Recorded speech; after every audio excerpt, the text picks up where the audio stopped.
What is up, YouTube? My name is Hydro, aka Big Splash. I'm here to give you my quick picks for UFC 289, Amanda Nunes versus Irene Aldana. Let's get straight into it. First match of the night, we got Diana Belbita versus Maria Oliveira. I got Maria Oliveira on this one. I believe Maria has more experience in this matchup. They're both the same age, almost the same record. Maria's been impressing me in all her fights, and these two ladies actually have stoppage wins, like a bunch, like probably like 5, 6, 7 each, and which is pretty impressive. But that's not in the UFC. That's out of the UFC. But in the UFC, they've been going to decision with these ladies, and I just believe Maria Oliveira here has been looking better in the UFC. Diana's been looking really good too. She's a great striker. She's good on the feet. Don't get me wrong. But Maria, she tends to stay in your face and push you against that fence, and her clinch game is pretty good. Their ground game, both these ladies' ground games, I'm not too sure about because they don't really take those fights to the ground. If anything, Maria, I could see her, if it does get to the ground, she just stays on her back. She is not that active off her back.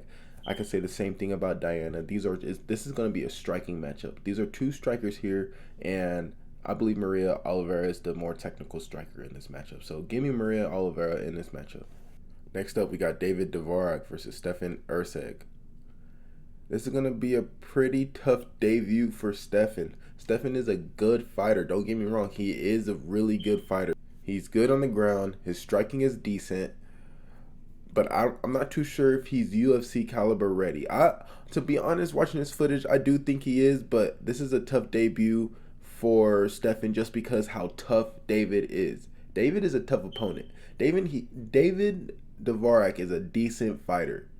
I believe Stefan could get it done here, but I'm gonna go with David just for the all-around experience and his toughness. This dude is hard to put away, and I don't know if Stefan could do that. And if David just stays in Stefan's face, I think that's gonna be a problem for Stefan. But the only thing I do have of Stefan winning in this matchup, if in any way, is by submission. Stefan's ground game is good. He's a good scrambler. He's a great scrambler. But David Dvorak, I do believe he has the UFC experience to, survive on the ground with him, even defend Stefan's takedowns, because David has a really good takedown defense. He does. It's hard to take him down. He'll just stand up and strike with you. So I do have David Dvorak in this matchup. Next up, we got Kyle Nelson versus Blake Bilder. I got Blake Bilder all the way in this matchup. Kyle Nelson, he's a decent fighter. He's nothing to play with, but he gets hit too much. He gets hit a lot.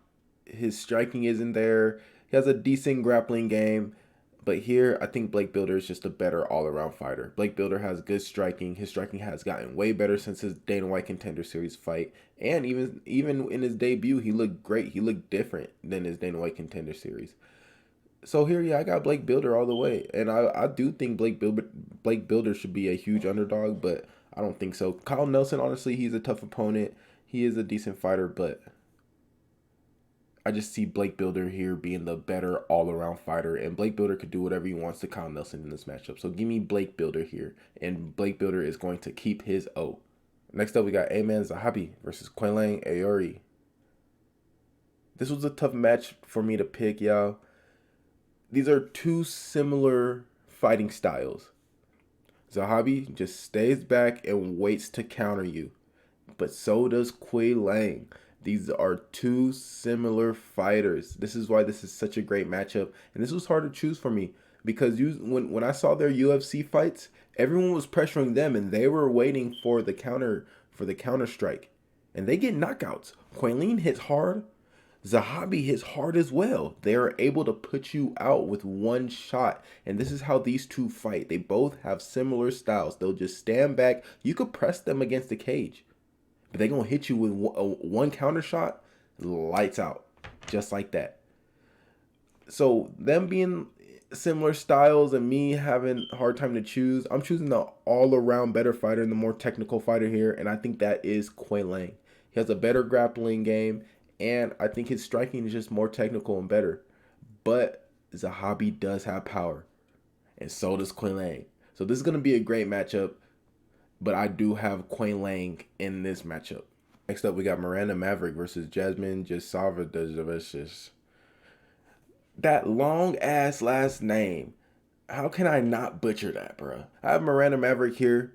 Jasmine, to be honest, she's no joke. She's actually a really good fighter. Her striking does need a little improvement, but she's a slick jiu-jitsu artist. She is so good on the ground and so slick. But here in this matchup, I believe Miranda has the UFC experience. Now, she is still young, but she has been in a few fights in the UFC. So I do think she does have the experience to survive on the ground with Jasmine and just stay and just keep it on the feet and just outstrike Jasmine, just outpoint her. Miranda Maverick does not like to be flat on her back. She likes to stay active in her guard, or when someone's in her guard, even on top, she'll just ground and pound you, hit you with a bunch of elbows.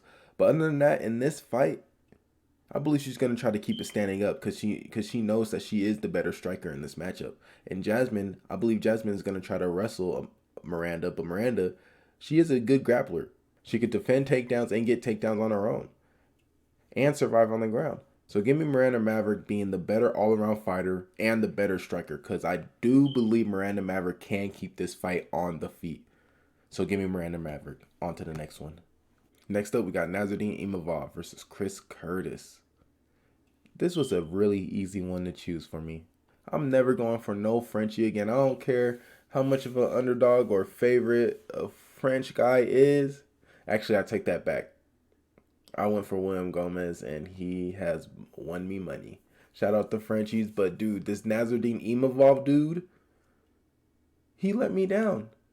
He showed me that he is not all the way there in the fighting, or he just didn't show up in that fight, which he was. In the fight I'm talking about is the one with Sean Strickland. I believe he should have won that fight. I believe he still is the better technical striker than Sean Strickland. Sean Strickland beat him in a unanimous decision. And I believe Sean Strickland took that fight home all the way. So here, Chris Curtis trains with Sean Strickland on a daily basis. And I believe this is going to be an easy fight for Chris Curtis. Chris Curtis here could do whatever he wants to Nassourdine. Chris Curtis will keep this on the feet. He doesn't look to wrestle a lot. But if someone tries to wrestle him like Nassourdine here, if Nassourdine shoots for a takedown, he is not going to take down Chris Curtis. Chris Curtis has a good takedown defense. Curtis here likes to keep it on the feet. And I believe Chris Curtis here is going to outstrike Nassourdine Imavov. Nassourdine, I thought he was a technical striker, but I believe he was trying to be too technical. I don't know how he could try to be too technical, but he was getting beat up by Sean Strickland. And Chris Curtis, like I said, he trains with Sean Strickland on a daily basis. And I believe Chris Curtis has more experience than Nassourdine and could pull off this win. Probably get a finish, because Nassourdine did not look tough in that fight. He did survive all 3 rounds, but he didn't look good doing it. So give me Chris Curtis in this matchup. Next up, we got marc-andre barriault versus Irene Aldana. To be honest, y'all, this is a close fight. Marc-andre, for some reason, I'm not a fan of his style of fighting. It just doesn't, to me, he shouldn't be in the UFC. Just his style and all that. He looks like an LFA fighter or something. I'm not trying to hate, but that's just how he looks. He did come off of a good win in his last fight. Did he look good doing it? To me, no. Irene Aldana, he came off a win on his last fight. Did he look good to me off his win? Yes, Irene Aldana is a powerhouse. This is going to be a difficult matchup for Marc-andre. Give me Irene Aldana in this matchup. This is going to be a difficult matchup for Mark. I could see Irene Aldana getting the finish here. Yes, they have similar records, but Irene Aldana is the better all-around fighter. He's a good technical striker, and he'll wrestle you. He's a good grappler as well. Marc-andre, his grappling skills is not too good. His striking is there. He has decent striking. His striking is good. But to me, the better all-around fighter in this matchup is Irene Aldana, and I believe Irene Aldana will be able to take down Mark and just control him, and also beat him in the striking. So give me Irene Aldana in this matchup. Next up, we got Dan Ige versus Nate Landwehr. This was a tough one for me, y'all. I'm a big fan of Nate the Train, but Dan Ige looked so good in his last bout, in that last win that he just had. He looked so amazing. He looked like a whole complete, just all-around mixed martial artist. Nate Landwehr, on the other hand, is as well. He's a great striker. He's a good striker, and he's good on the ground. He's a slick jiu-jitsu artist who is active off his back. But I don't think this fight will go to the ground unless Nate Landwehr wants it to. Nate Landwehr is good at getting takedowns, And we're going to see here how good Dan Eggy's takedown defense is. Because Dan Eggy is going to want to keep this on the feet for sure. He'll just press you and he's just coming and swinging. That's why I believe that's why his striking is at where it's at his on paper. Because he just presses. He just boom, boom. He gets hit too. He gets hit, but he'll press you. He'll press you against that cage and get you in that clinch and hit you with a bunch of significant strikes. But man, Dan Eggy did look good in his last matchup. And just watching more footage of him, he does look like a really great all-around skilled fighter. Oh man, this is why this was a hard one to choose for me, because Nate Landwehr, he's no joke. This is a good matchup for Dan Eggy. This is actually closer than what people think. But give me Dan Eggy in this matchup. Next up, we got Mike Malott versus Adam Fugitt. Give me Adam Fugitt, my boy. I believe Adam Fugitt here, even though he is the underdog, I do believe he could get it done. It could go to decision. Or even I could see Adam Fugitt submitting this dude. Mike Malott is a great striker and a good grappler. But he is easy to get taken down. Adam Fugitt here is not easy to get taken down. Adam Fugitt is a great wrestler and just a great jiu-jitsu artist. And he's just able to take anybody down to the ground. And if you try to take him to the ground, good luck. He has great takedown defense. So if anything, if Mike wants to keep this on the feet, he can if he wants to. But Adam Fugitt, I believe Adam Fugitt is the better striker as well. I believe Adam Fugitt here is going to outstrike him. He has better striking accuracy. Mike Malott, he's a decent striker as well. He's very technical. But Adam Fugitt is tough and he's hard to put away. So give me Adam Fugitt being the more tough fighter and just outlasting Mike Malott and just outworking him and just keeping that same energy and same level throughout the whole fight. So give me Adam Fugitt in this matchup. Next up, we got the co-main event, Charles Oliveira versus Beneil Dariush. Man, like I keep saying, these fights are close. It was hard for me to pick these guys. I'm telling you, I was watching all their footage, both of them, just back to back. Beneil footage, Charles footage, Beneil footage, Charles footage. So what I did was I rewatched both of them fight with Tony Ferguson. And the person who fought Tony Ferguson better, that's who I'm choosing. And the person who did fight Tony Ferguson way better was Charles Oliveira. Charles Oliveira was doing what he wanted to Tony, while Beneil Dariush, on the other hand, couldn't even pass Tony Ferguson's guard. It was very hard for him to do that. Yeah, he was controlling Tony. Yeah, he was hitting and ground and pounding Tony, but he couldn't even pass his guard. Charles over here has Tony Ferguson in a full armbar, mount and all that, just scrambling, doing whatever he wants to Tony. So give me Charles Oliveira in this matchup. Beneil Dariush is nothing to be played around with. I just believe in this matchup, Charles Oliveira is the better grappler, better jiu-jitsu artist. And to be honest, I believe Charles Oliveira is the better striker. Beneil Dariush is a good striker as well, but Beneil, he will rush you with his strikes. And he doesn't keep his guard up. He just... Beneil just throws straights, but he'll keep his chin in the air a little bit, which I don't like. Charles Oliveira, his striking is more tight, more boxing. And his striking has gotten way better since he's became champion.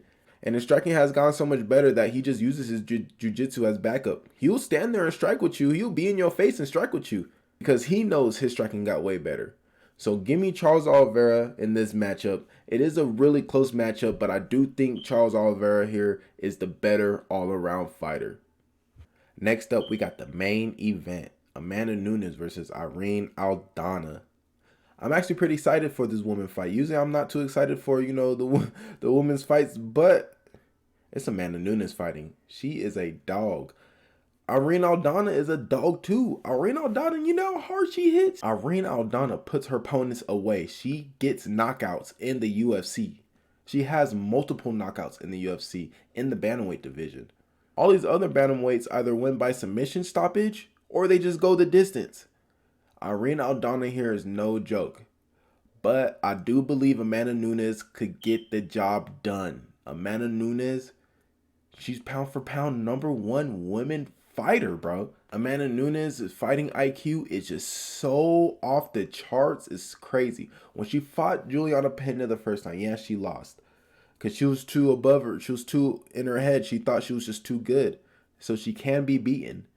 But the way she adjusted in that second fight with her and Juliana was amazing. And I was going for Juliana in that matchup, and I'm not going to lie to you. But the way Amanda adjusted and came out southpaw just shows you how much IQ she has and just how much of a good fighter, just how much she goes all in her training camps. So give me Amanda Nunes just being the better all-around fighter in this matchup. Because Amanda, she's good on the ground. Ever since she lost to Juliana Pena, her striking has gotten better and her ground game has gotten better. She's been getting better at grappling as well. So give me Amanda Nunes here being the better all-around fighter. And I do see this going the distance because these two women do have a chin. These are tough women. But give me Amanda Nunes outstriking Irene and getting control time. So that is it for my UFC quick picks for UFC 289. Amanda Nunes versus Irene Aldana. This is going to be a great one. It's going to have me at the edge of my seat, and I just can't wait for it. If y'all agree with me or enjoyed this video, like and subscribe, and I'll see you on the next one.